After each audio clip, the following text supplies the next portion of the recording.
The Economist.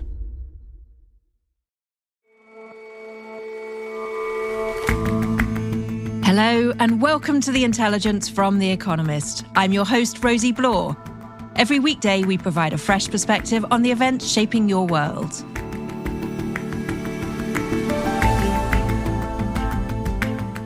For decades, Voice of America has broadcast around the world in multiple languages. Now Donald Trump intends to silence it. Our correspondent considers the consequences. And where are the best places to be a working woman in 2025? Find out from The Economist's annual Glass Ceiling Index.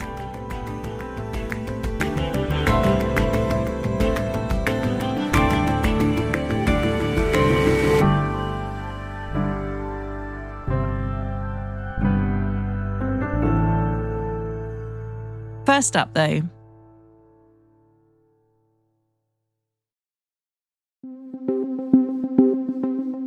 Myanmar's ruling junta has declared a week of national mourning after the country was hit by a massive earthquake on Friday. But the seismic shock was soon followed by another. Within hours of the quake, the junta launched airstrikes on resistance fighters in areas close to the disaster's epicenter. The National Unity Government, whose forces are battling the military regime, declared a unilateral humanitarian ceasefire.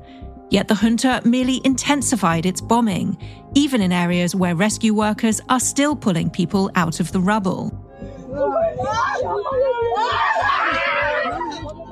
The United Nations has appealed for $8 million in aid.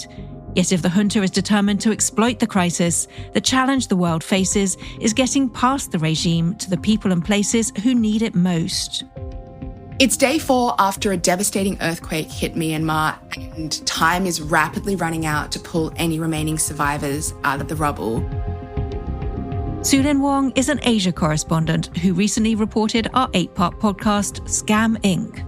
I'm actually in Thailand, not in Myanmar, which in and of itself says a lot. Information is incredibly controlled by the ruling junta, which seized power in a coup in 2021.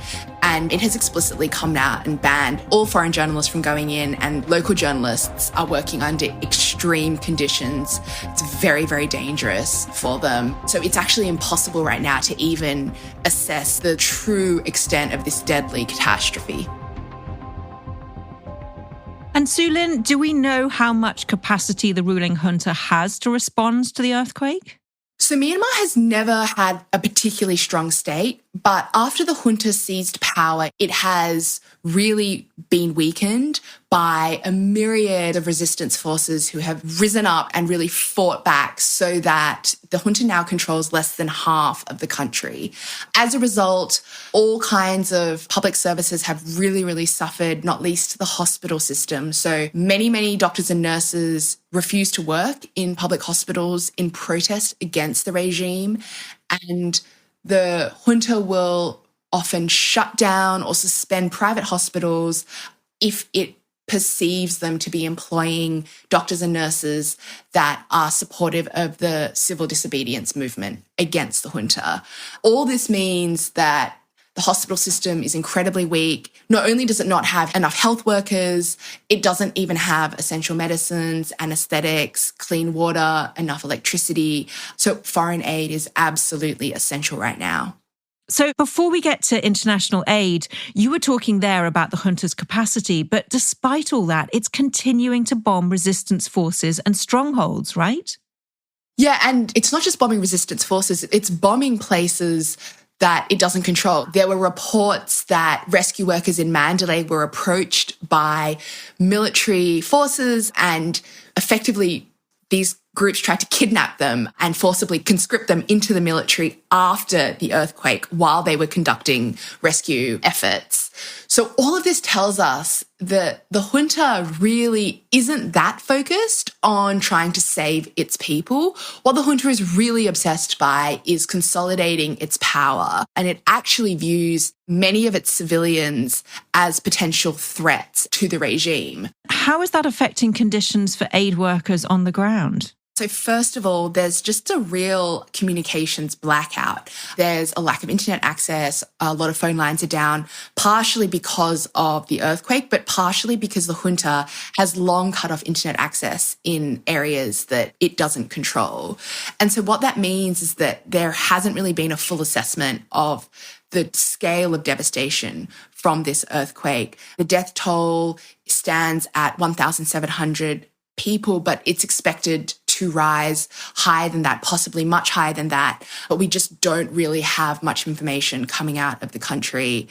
Another significant obstacle is there's just been widespread damage to airports, roads, and bridges.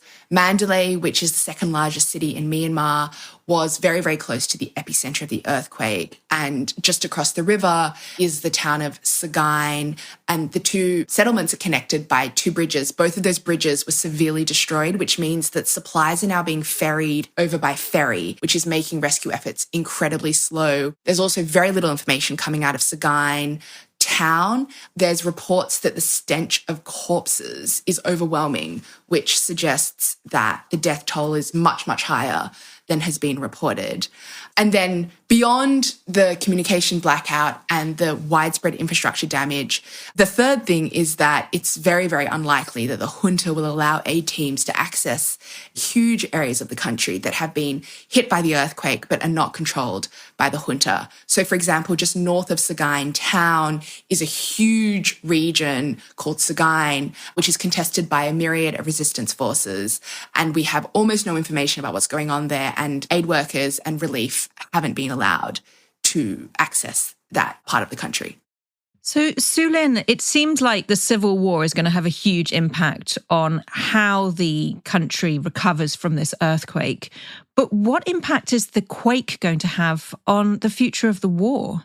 So the earthquake's devastation is clearly a huge blow to every single person in Myanmar. But I think it's unfortunately really dealt a massive blow to resistance forces, which depend on support from local communities that are now struggling with basic survival.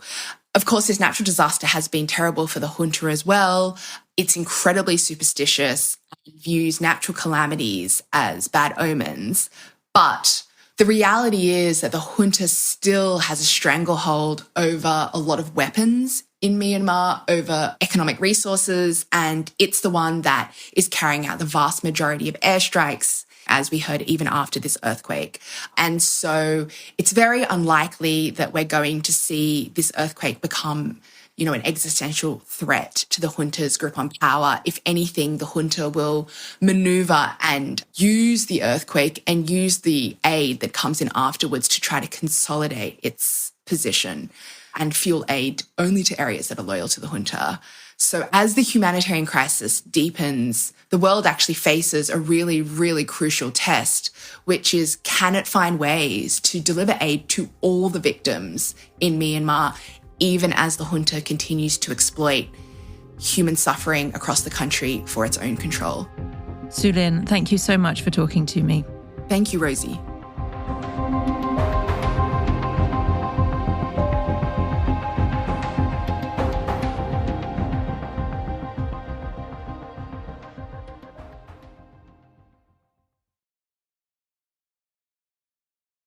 You are tuned to the Voice of America in Washington.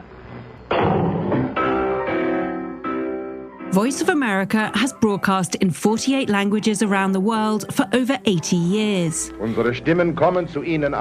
This is a voice speaking from America. A voice from America at war. It began in the heat of World War II and became a way for America to expand its sphere of influence. It is the one medium that can hurdle natural and man-made barriers to carry the American story to everyone, everywhere. In the 80 years since its creation, VOA and other government-funded networks like Radio Free Europe, Radio Liberty and Radio Free Asia have documented significant moments. Roger, we have the horizon now. From the lunar landing to the fall of communism, from revolutions to assassinations. Now, we have this late word, This bulletin, President Kennedy is dead. In the Soviet Union, they broadcast news from a Western perspective.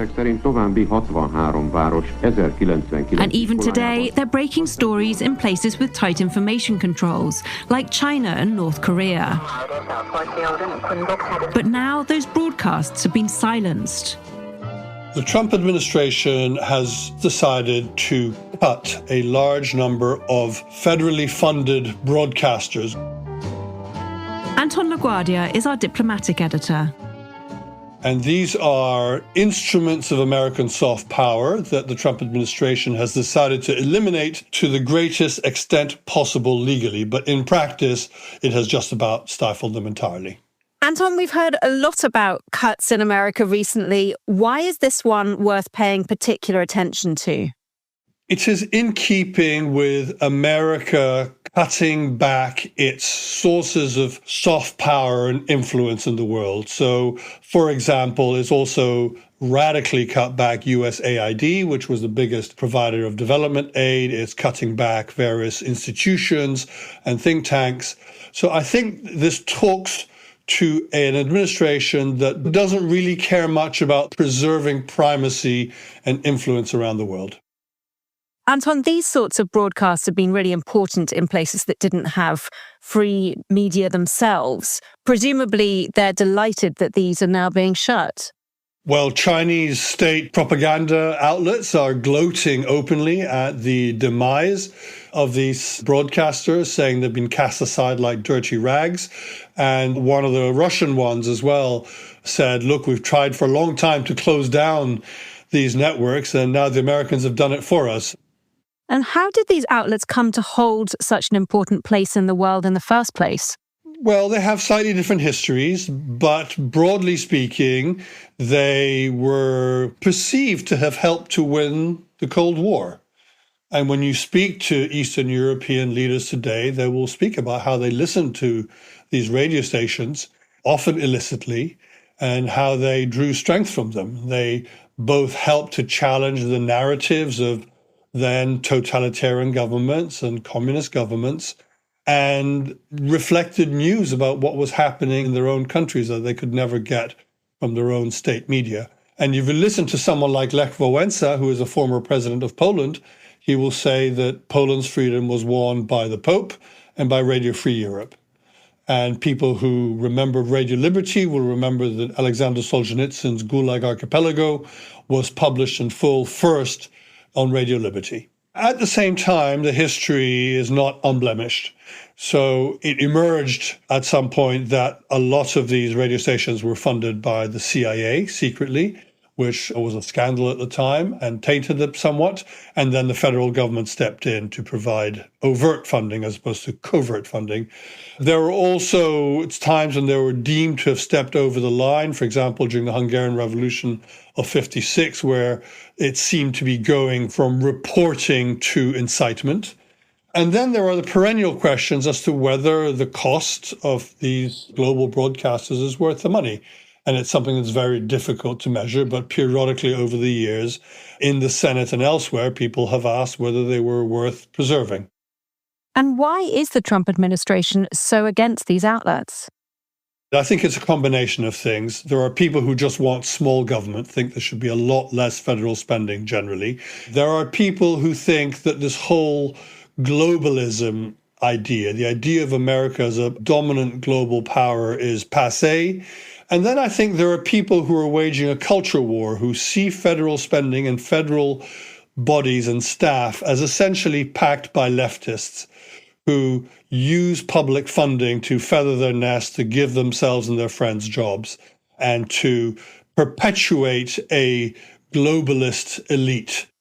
And how is it possible, after decades of building up that kind of reputation, for Trump to dismantle it all so quickly? Well, it's part of the same chainsaw attitude to the federal government that we're seeing elsewhere, which is dismantle first, ask questions later, and sometimes go back on yourself. I think part of it is aimed at keeping opponents off balance and preempting the inevitable lawsuits that will follow. These various broadcasters have slightly different organizational structures and different funding structures. which means that some of them are still producing output, albeit in minimal form, and hope to carry on long enough for lawsuits to reverse what has happened, or partly reverse what has happened. It's worth remembering the funding for these things comes from Congress. So I think part of the hope is that the courts will put a stay of execution on these bodies, and they hope to reverse some of it. It is possible that in the case of Radio Free Europe, given the number of European countries that feel they owe their independence to Radio Free Europe and Radio Liberty, that they will be European funding for them. And Anton, you've talked a lot about the history of these sorts of stations, but what about their listeners today? Who will lose out once these are cut? I think there are broadly two categories. One is people who want to understand better what is happening in America, told by Americans, rather than filtered through their own national media. I think there's a second category of people, and this pertains to the smaller stations like Radio Free Europe, Radio Liberty, and Radio Free Asia, and to some extent Radio Marti, broadcasting to Cuba, which is that they act as surrogates for local media, particularly where they are controlled by the state or where there's very little information, places like North Korea or China, particularly in Xinjiang and Tibet. They not only broadcast in those languages, but also have a great ability to bring out stories from those places because they have staff who have connections to those parts of the world. The Radio Free Europe, for example, has programs focused in the Caucasus. So you reach Dagestan, you reach Siberia, in ways that other global broadcasters don't and cannot without that body of staff who are experts in their region. And I think the other thing to say is that they nurture local journalism. In some countries, they're allowed to operate. In some countries, they're not, so they have to do so surreptitiously. But they have broken a lot of stories about corruption in Central Asia and the Caucasus and the Balkans. The story that will be very familiar to you is, of course, the corralling of hundreds of thousands of Uyghurs in re-education camps in the Xinjiang region of China. So that kind of holding institutions to account will happen less. If America no longer cares about those things, then it cares less about stations that try to do that. So I think we're seeing, in part, a loss of belief that America has a model to export. Anton, thank you very much. Thank you very much.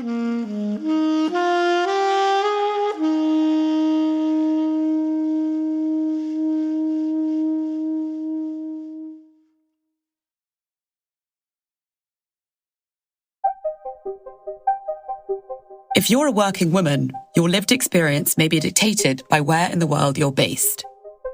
Lizzie Peat is a researcher at The Economist. Each year, The Economist publishes its Glass Ceiling Index. The list compares working conditions for women across 29 countries in the Organisation for Economic Cooperation and Development, the OECD, which is a group of mostly rich countries. The list reveals the best and worst places to be a working woman. The Glass Ceiling Index is based on 10 measures, including salaries, paid parental leave, and political representation. These indicators are then used to make the final rankings. In our latest 2025 index, Sweden comes first, ending Iceland's 2-year winning streak. Turkey finishes last. There are some consistent trends year to year, but that said, you can still track changes within the indicators, which show there is some progress being made. The measures that the ranking is based upon look at the pipeline of a woman's career, so starting at university, taking in promotion to management and leadership roles, and taking into account the effect of motherhood.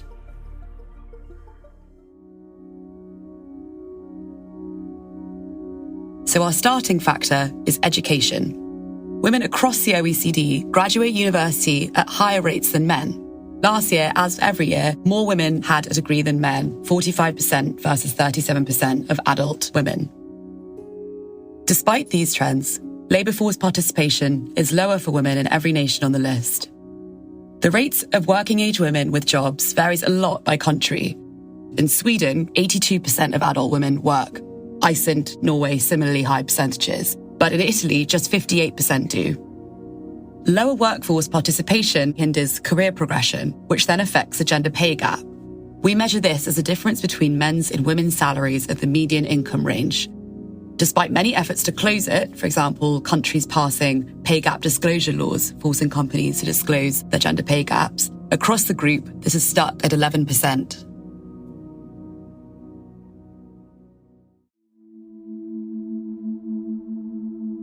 Other indicators track women's progress in business and politics.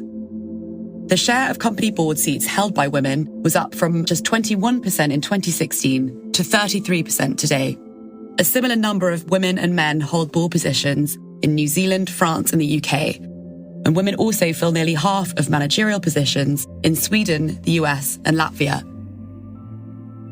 After more than 70 countries held elections last year, there is now a record proportion of women in parliaments across the group, at over 34%.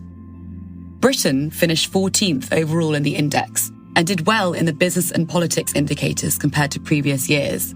Their election in July 2024 put 43 more women into parliament, making the female representation 41%. As recently as 1997, that was less than 10%. In Japan, after elections in October, 16% of lawmakers are now female, which sounds small but is a record high in that country. The effects of starting a family have slightly less weighting in the overall ranking, as not every woman has children. But it's still important to take into account the so-called motherhood penalty, which hurts careers of women who have children. Generous parental leave and affordable childcare can increase female participation in the workforce, as mothers are typically expected to do most of the childcare duties. The US, which comes 19th on the index, is the only country in the group without any federally mandated parental leave. Childcare expenses also exceed a third of average wages. Only New Zealand and Switzerland have higher relative costs. This all makes it much likelier that American women will be forced to drop out of the workforce to care for children. There are much more generous policies elsewhere in the group. For example, mothers receive the equivalent of fully paid leave for 79 weeks in Hungary. In Slovakia, it's 69 weeks. And leave for fathers is also important, as it encourages parents to share the childcare burden and prevents companies discriminating against women.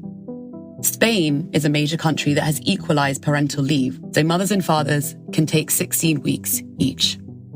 Japan and South Korea, which rank 27th and 28th in the group, have some of the most generous paternity leave policies in the list, though few new fathers stay at home. The Glass Ceiling Index is a broad and imperfect snapshot of the workforce, but it does help to show how different countries perform over time. Although most women are still struggling to break through the glass ceiling, and not much changes year to year, most countries are still at least changing for the better. To read more about The Economist's Glass Ceiling Index, head to the graphic details section of The Economist website. You'll find charts galore for each of the indicators used to formulate the list.